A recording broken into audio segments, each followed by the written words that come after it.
ఊర్లో ఒక బొమ్మరిల్లు, అందులో ఒక తెల్లటి కుక్క పిల్ల. అది నేనే, పూజారి టింటిన్ని. మొత్తానికి పొద్దునైంది. అదిగో చూడండి, కుంభకర్ణుడిలా పడుక్కుని లేచిన మా నాన్న మొహం గ్యాస్ బెలూన్లా పొంగింది. వీళ్ళు చక్కగా మార్నింగ్ గుమగుమలాడే కాఫీ తాగుతుంటే నా ముక్కు అదిరిపోతుంది. కానీ నాకు సుక్క కూడా పోయలే.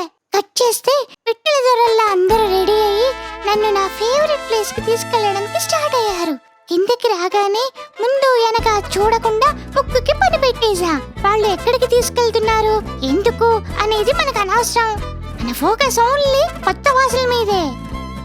ఈ పిచ్చి కాస్త ఎక్కువైతే డాడీ ఒక్కడి పీకారు కూడా. మేము నలుగురు రాజాల గోవా స్ట్రీట్స్ లో నడుచుకెళ్తూ అబ్బా ఎంత బాగుంది అనే లోపల లోకల్ రౌడీ స్టార్టెడ్. దీని పేరు ఎర్రపెల్ట రాజమ్మ. ఆడకుక్కని తక్కువ అంచనా వేసా. అమ్మో చూడండి దండయాత్రకి ఎలా వచ్చేస్తుందో.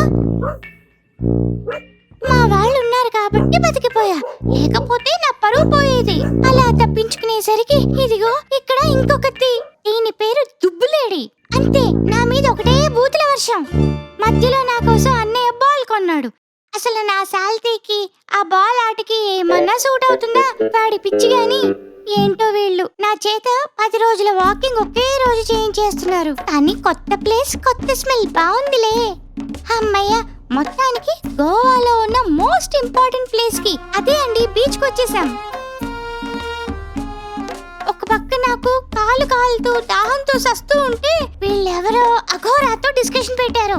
ఇంకా బీచ్ లో ఏం చేసా, ఆ రోజు ఈవినింగ్ జరిగిన పెద్ద ఫైట్ ఏంటో నెక్స్ట్ ఎపిసోడ్ లో చూద్దాం.